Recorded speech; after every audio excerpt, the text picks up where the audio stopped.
So, you just started using LinkedIn Premium. Now what? Well, on your premium company page, you noticed around 7.5 times more page engagement and 5 times more page views. Well done. And now, new clients are messaging you. All because you're using LinkedIn Premium, which helps you get the business growth you want. Think big, small business. Think big. Start your free trial at linkedin.com/premium small business. That's linkedin.com/premium small business. The First Lady of New York Radio, Joan Hamburg, entertaining and informative. Talk Radio 77 WABC. You know, we get so many books, I can't tell you. I read so many books. It's like I finish a book and someone says, "What did you just read?" I say, "Let me think for a minute," because they're piled up. You come to my house, and usually everywhere you look, there are books. And you know, people come and say, "Can I take this book?" or "Can I borrow that book?" I had such a good time reading the latest that arrived, called The Delmonico and the Delmonico Way, which was an expression that I heard a lot. And it's by Max Tucci, who is a producer, the host of Max and Friends. Max is on television, he's on radio, he writes, he talks, he's a great foodie, and he knows a lot about entertainment. He is part of the Delmonico legacy, one of the great restaurants in New York City. And I still remember when I was coming of age, and restaurants like the Delmonico were such an occasion and such a treat and such a thrill to go there. And you would see celebrities and stars, and the women would dress and the men would be all done up. And you really felt you were part of New York when you did this and celebrated whatever occasions or even just going. So Max, in his new book, he brought it all back, including the recipes. And it was, you would eat, you know, you didn't have, I don't know how the world has changed so much, but I don't remember anyone being gluten-free, hyperallergic. Oh, you name it, they all had it. The poor waiters, as time went on, had to deal with all these food issues. But in the days of the Delmonico and the Delmonico Way, just going through those sacred doors was enough of an occasion and a thrill. And we didn't eat out the way, you know, people eat out. They drag their kids, they go everywhere. Eating out was like something special. And our eating out was maybe a restaurant like the Delmonico for a big occasion. But it was basically the local Chinese restaurant on Sunday night, where you would order 2 from column A, 1 from column B. They don't have that in New York anymore, or maybe they do somewhere in Chinatown, but basically it was different. And reading this book not only was a love song to New York, or the New York that existed then, but to a family and to a restaurant, the Delmonico Way. And I'm curious, Max, you grew up in this world and you loved it, and your family and relatives. So how did this come about? What made you decide this was the time now to open up the family coffers? Well, thank you so much, Joan, for having me here. You know, from the Delmonico Way, which is a New York Institute icon, to Joan Hamburg, New York's radio's first lady, you're another icon. So you understand iconic restaurants. And so, you know, Joan, it's a wonderful question. For years, I've been penning this book, 15 years, to really get it accurate, historically accurate. My father, my aunt, my grandfather, my ancestors, when they took over Delmonico's in 1926, you know, I like to say they had the treasure trove that Ariel from The Little Mermaid had. You know, all these treasures untold. How many wonders can one cavern hold? And so for all these years, I was thinking, what am I going to do with all of these archives that I have that my family saved over the years? So I started penning a book. And it was not an easy thing to do. And it took so long that at moments I thought I was going to give up.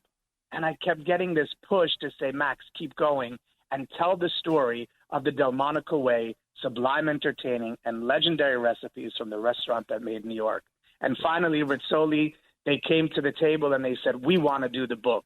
And so it's just been a love song indeed. You said those words, and that's what it is for me. It's a love song to share my history, my family's history, and this iconic institution that really celebrates old New York. Right, old New York. And Delmonico's, we're going back, when you say old New York, to 1827. And the restaurant scene in those days was so different from what we have now. And your family Absolutely. was really amazing because they started eating was an experience, was dining. They had wonderful china and silver and napkins and special menus. And I didn't know that the power lunch originated in Delmonico's, and that's become a trademark, even to this day. Indeed. Well, many have tried to attribute the power lunch to them coining it. For instance, in 1979, Esquire editor-in-chief Lee Eisenberg said, oh, the power lunch. And they said, oh, that's a great term. But we have to go back to really 1868 was the first time that Delmonico's, a restaurant in general, allowed women to dine unaccompanied by men. So what does that mean? Prior to that, women could only go to a restaurant with a man.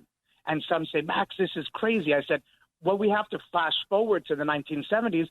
Women weren't even allowed to have a credit card recently unless their husband co-signed for them. So the movement for women has been such a struggle. And it was Delmonico's and the Delmonico brothers that really broke that glass ceiling.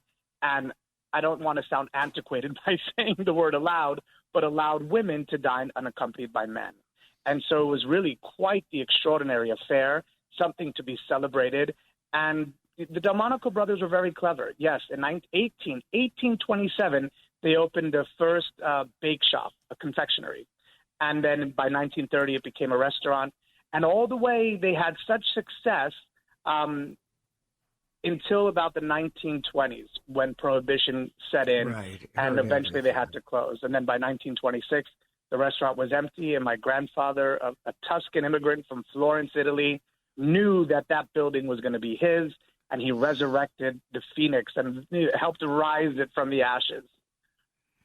But what I'm curious about, too, when you were the beholder of all the memorabilia and everything, Mm-hmm. but they kept a log of everyone, like you said, Elizabeth Taylor ate there, Jacqueline Kennedy, my hero when I was obsessed with movie stars, Rock Hudson, Gypsy Rose Lee. They were all part of your restaurant that was their home away from home. Joan Crawford, all welcome to the famous tables at Delmonico's.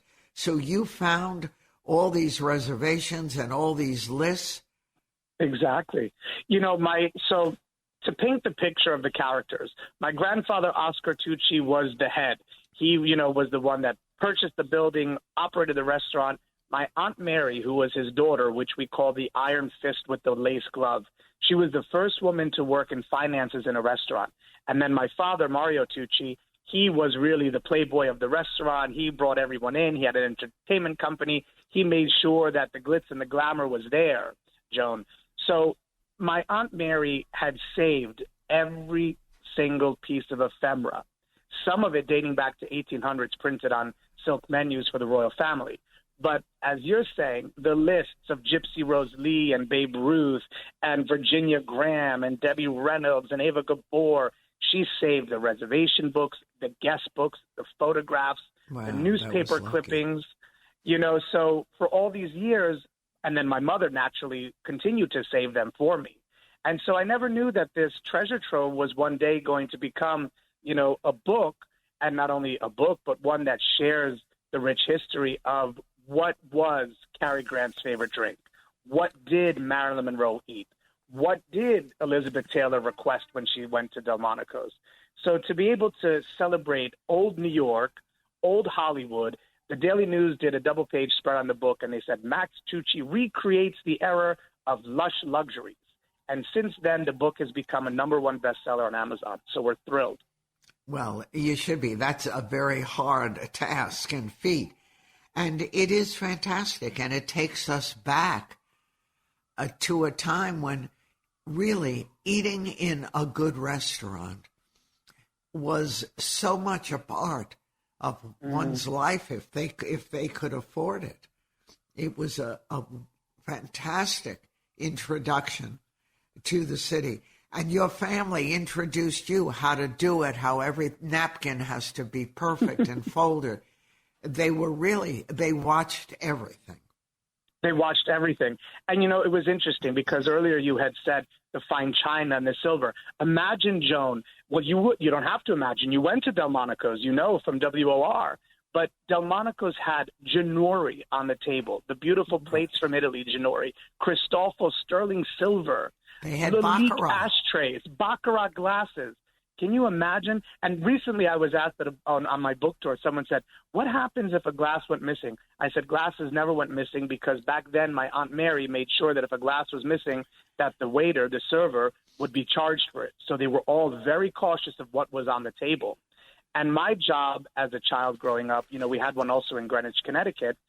My job was to check to make sure the glasses didn't have chips on them, that the plates didn't have any chips, and that all the light bulbs were working. And one task that I had, which was not glamorous at all, but I had to clean the ashtrays. And they were basically grooming me to take over the restaurant. My sister, Nicoletta, on the other hand, she was able to be in the kitchen and cook. And and so one day I said, I want to go in the kitchen. And then that was it. That was my love affair with the kitchen. Right. You got hooked. And, it is a gift. They taught you and the family how to act with the guests, how to check on the wait staff and everyone else to make sure things weren't missing, or, someone decided they wanted a little snack and just took something. So Indeed. They watched everything. When you were doing the book, did it make you want to bring it all back? I think, and I have to pause when I answer this question because, Joan, to bring back what was, I don't think can ever happen again.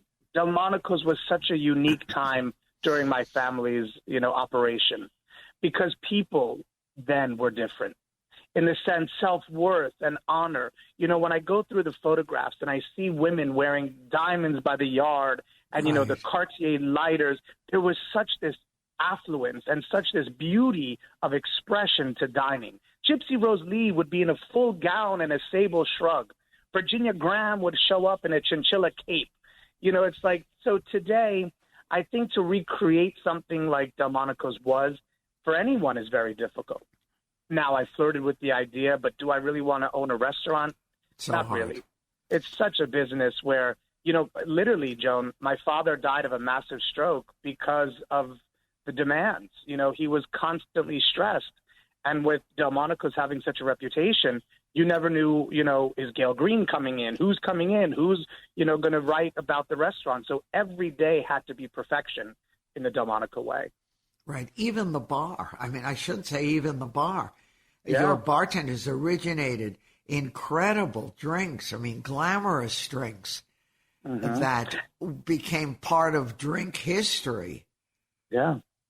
Well, it's fun because when I was going through my Aunt Mary's diary and notes and all of this ephemera that I have, I learned what Cary Grant's favorite drink was.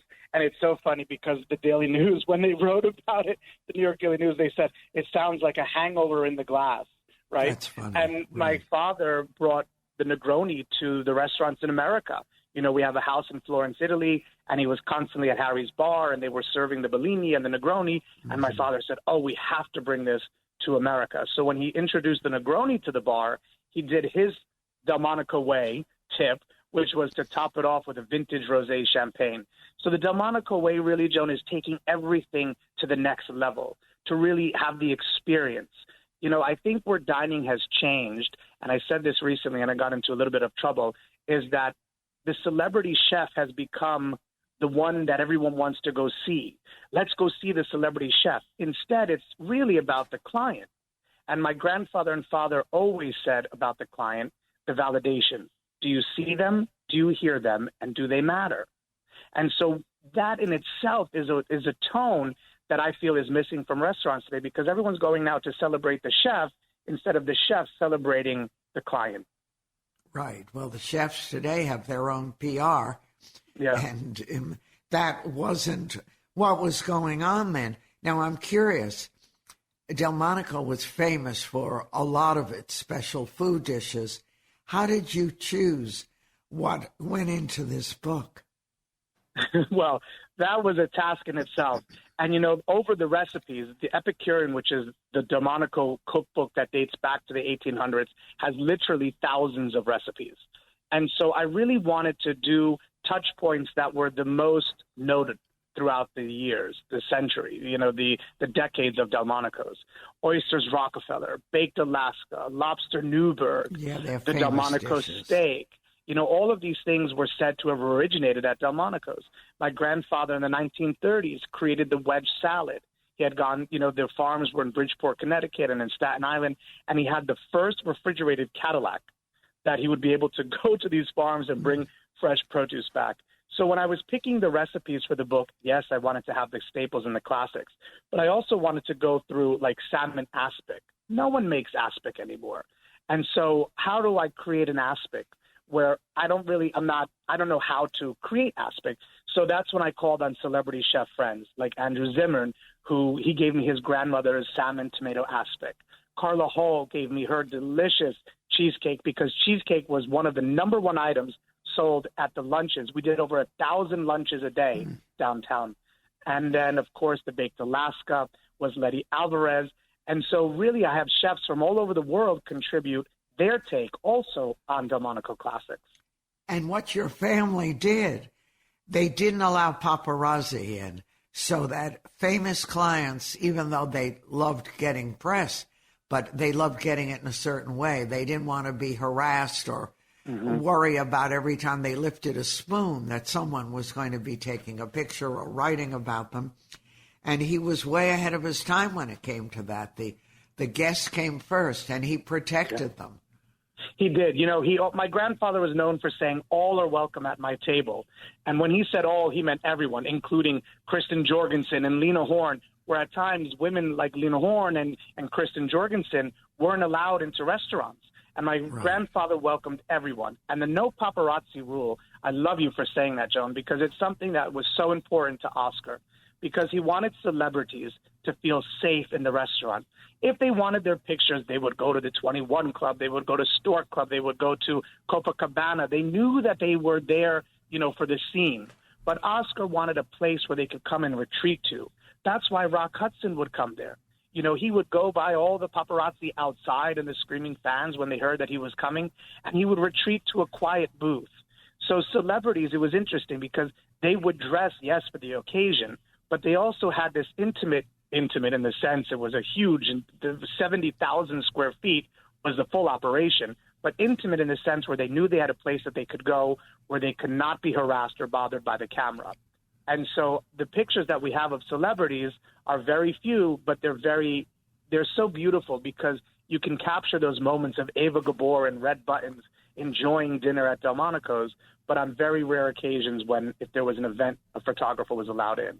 And so it became the staple that I think drew the celebrity, old Hollywood, Turner Classic Movie Hollywood, into the restaurant. I couldn't believe that Abraham Lincoln ate there. I mean, is that a true? Yeah. Well, we have to go back, to talk about the present, we really have to talk about the past, right? And so what the Delmonico brothers really did was introduce fine dining to America. And so since Abraham Lincoln, they said every president had dined at Delmonico's, even Nikola Tesla and Mark Twain had his birthday, and there were various locations around New York. So when people say, well, was it at this location or was it downtown or was it midtown? So they really, to say that they had a fine dining chain, the Delmonico brothers, they really did. They created this fine dining chain and they operated it almost for 100 years. So it was quite the endeavor of a family affair. And then it was beautiful to have my family be able to operate it from the 1920s to the 1980s. Right, and survived all kinds of things, including Prohibition. And I love the story of, I think it was your grandfather's wife. Yeah, my grandmother, Sesta. Your grandmother, who would smuggle the gin into the restaurant with her baby. She came in with the baby carriage, and the baby was covered, and that was Mario. And the booze would be under the cover. It was, I laugh because we called my grandmother Sesta. And, Joan, remember, I never met my grandfather Oscar or my grandmother Sesta. So I only have these stories that were passed down to me about them. But my grandmother Sesta was one of the most incredible women ever. She was known as the original bootlegger because she would literally bring alcohol in my father's pram. But she was also one of the kindest women around. Ciro Macchioni, who owned Le Cirque, the famous Ciro Macchioni in Le Cirque, he first worked at Delmonico's. And it was my grandmother that secretly gave him money so that he could go back to Italy, get all of his paperwork together so that he could come to America and become a citizen. And then naturally he married Edgy at our apartment in Park Avenue on 1165 Park Avenue. And so my grandmother was so kind, but she had such a streak of funny to her where she would help my grandfather, smuggle in this illegal alcohol during Prohibition. And tell the story. It's very hard to keep the crowd and keep people going. And Wall Street was a very coveted group, and especially the restaurant was downtown. So Tucci put a stock ticker at the end of the bar, and that's where all the Wall Street execs would hang out. Can you imagine if someone did that today? They didn't have to worry about work. They didn't have to run back to see what was happening with the market. Lehman Brothers, you wrote, had their own room and ticker. And these guys, because there were mostly guys then from Wall Street, they could just come and have their wonderful lunch, take a little glance at the end of the bar, and feel it was safe and okay. My grandfather was really ahead of his time and a true genius. He brought the first ticker tape to the restaurant, to the bar. So that meant that when he did these 1,000 lunches a day, just imagine that number, right? How many people were going to Delmonico's to dine? He didn't want them to leave. The more drinks, the more money, right? Right. So he kept this. And what was fascinating was, and I found all of these old newspaper clippings, because people are like, they're always skeptical about when you say the first, especially in New York, right? And so I have all of the newspaper clippings that date back to when my grandfather brought this ticker tape in. But he went as far, Joan, to teach the staff how to read the ticker tape as well, so they could then tell the clientele what was going on. So imagine, the heads of J.P. Morgan, Lehman Brothers, they were all there. And Muriel Seiberg, who was the first woman on Wall Street, she always went to Delmonico's. And that ticker tape machine was one of the biggest assets that my grandfather had placed in the restaurant. In addition to, he had a menu printing press because the menu was constantly changing because, remember, it really was then farm to table. And so the menu was changing. So Oscar Tucci really brought so many wonderful attributes to the restaurant, including this ticker tape. And I have the original ticker tape ribbons. My Aunt Mary even saved those, and we put those in the book as well. Max, I was trying to remember, what is in that space now? So the space, when we go back to originally, it was, the restaurant, and then there were offices for immigration. There were offices for ship insurance. Then it went on to when my grandfather purchased. First, he purchased the lower level because that's where the kitchen was, and the first floor, which was the restaurant. He had a speakeasy in the 1920s in the basement, and then as time progressed, and by 1933, he had the third liquor license in New York. And my Aunt Mary saved that, so that's in the book as well. And then he bought the entire building. So there were floors of the Bull and Bear room, the Python room, the penthouse, which is where Rock Hudson would go. And, there were all of these incredible rooms and private rooms throughout the building, plus offices. Lehman Brothers had an office. The Harvard Club had their spot there as well. So when Oscar Tucci was running Delmonico's, 70,000 square feet of entertaining, of fine dining, of lunch areas, of the oyster bar. And then when my mother and my Aunt Mary sold the building after my father's death, the restaurant still stayed on the same floor. and the basement, and then there were apartments that were they transformed the building into apartments. So I have a couple of friends that live in the building, and it's a wonderful place to live. To be able to live in the iconic Delmonico's building is such a cool thing. The landmark building, and now, unfortunately, the restaurant is closed, and, fingers crossed that it opens soon and that whoever is going to take it over, operates it in such a way that we can see what Delmonico's means, not only to New York, but the world. Right, but the family still has the space?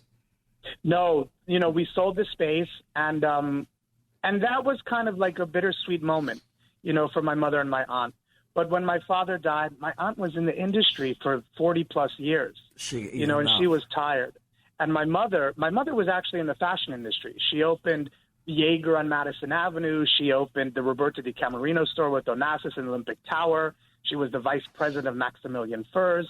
So the restaurant industry for her was one that, she would bring all the designers in and the models in, but she did not want to be a part of it after my father's death.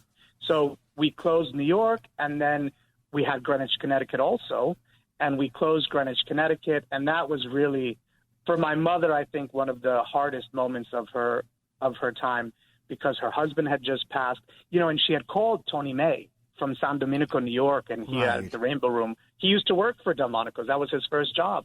And she called him and said, Tony, Mario passed. Please take over Delmonico's. And Tony said, Gina, I can't do a restaurant in Greenwich. My mother then called Sirio. Sirio, please take over Delmonico's in Greenwich.